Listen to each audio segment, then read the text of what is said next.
396. Start.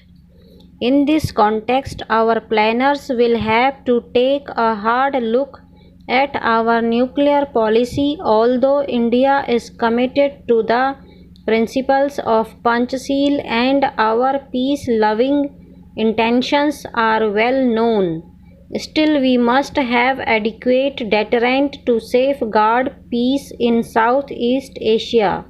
It is now almost confirmed that Pakistan has developed a nuclear capability, although they still lack a delivery system. But this is a matter of grave concern. In these circumstances, I am of the considered opinion that we should go in for a nuclear option.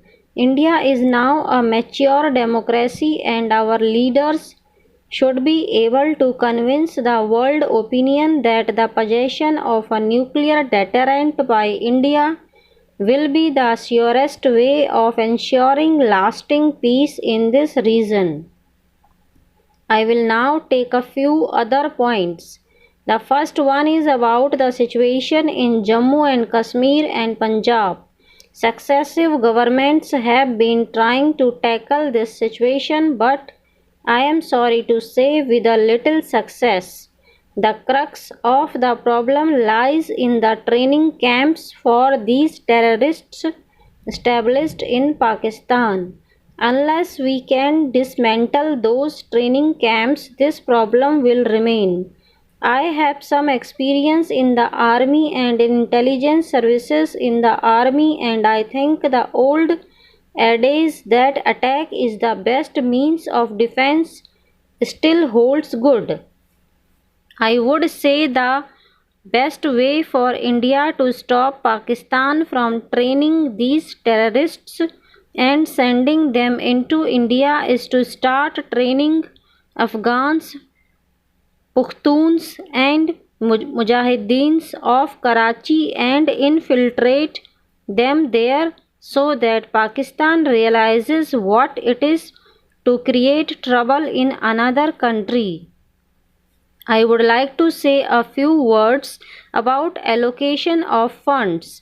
R&D is the most important activity as far as armed forces are concerned, and I think it is imperative for us to indigenize the production of heavy armaments, combat aircraft, and fighting ships for our navy. We have been hearing of the main battle tanks and the light combat aircraft for the last 15 years. My next point is that the percentage of defense expenditure as compared to the total expenditure has been steadily going down since 2007, while that of Pakistan has been steadily going up, and the size and armaments of Pakistan Army, Navy and Air Force have almost doubled in the last 2 or 3 years.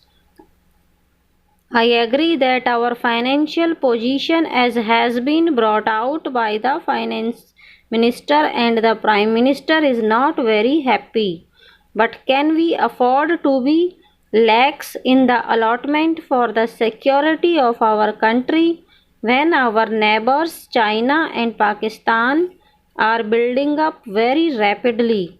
I would request the Defense Minister, the Finance Minister and the Prime Minister to pay particular attention to this and to see that our army and its two sister services, the Navy and the Air Force, are not run down under any circumstances and are given proper allocation of funds.